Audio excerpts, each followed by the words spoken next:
All right, I tried to make that short so that Lynn Sweet would get her last question in. Thank you, Mr. President.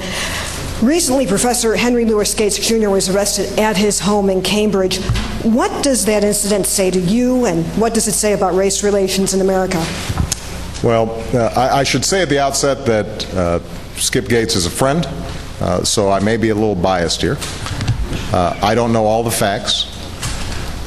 What's been reported, though, is that the guy forgot his keys, jimmied his way to get into the house.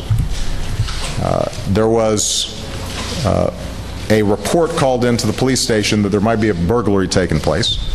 So far, so good, right? I mean, if I was trying to jigger into, well, I guess this is my house now, so it probably wouldn't happen. But let's say my old house in Chicago.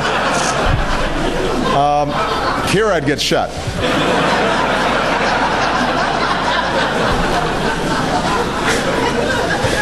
But so far, so good. They're reporting. The police are doing what they should. There's a call. They go investigate what happens. My understanding is, at that point, Professor Gates is already in his house. The police officer comes in. I'm sure there's some exchange of words, but my understanding is that Professor Gates then shows his ID to show that this is his house.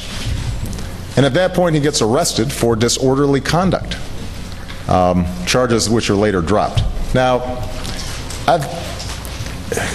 I don't know, not having been there and not seeing all the facts, what role race played in that, but I think it's fair to say, number one, any of us would be pretty angry. Number two, that the Cambridge police acted stupidly in arresting somebody when there was already proof that they were in their own home.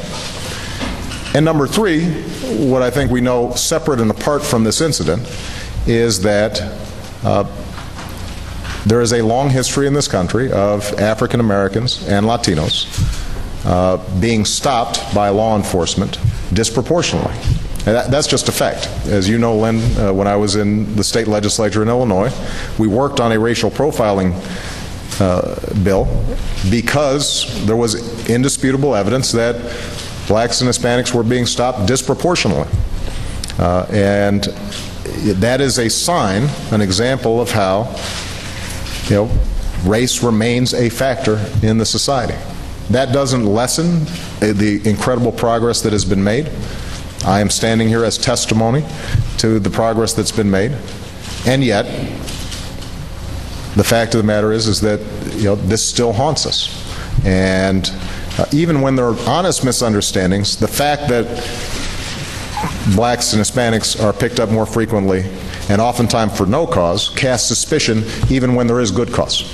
And that's why I think the more that we're working with local law enforcement to improve policing techniques so that we're eliminating potential bias, the safer everybody's going to be. All right? Thank you, everybody.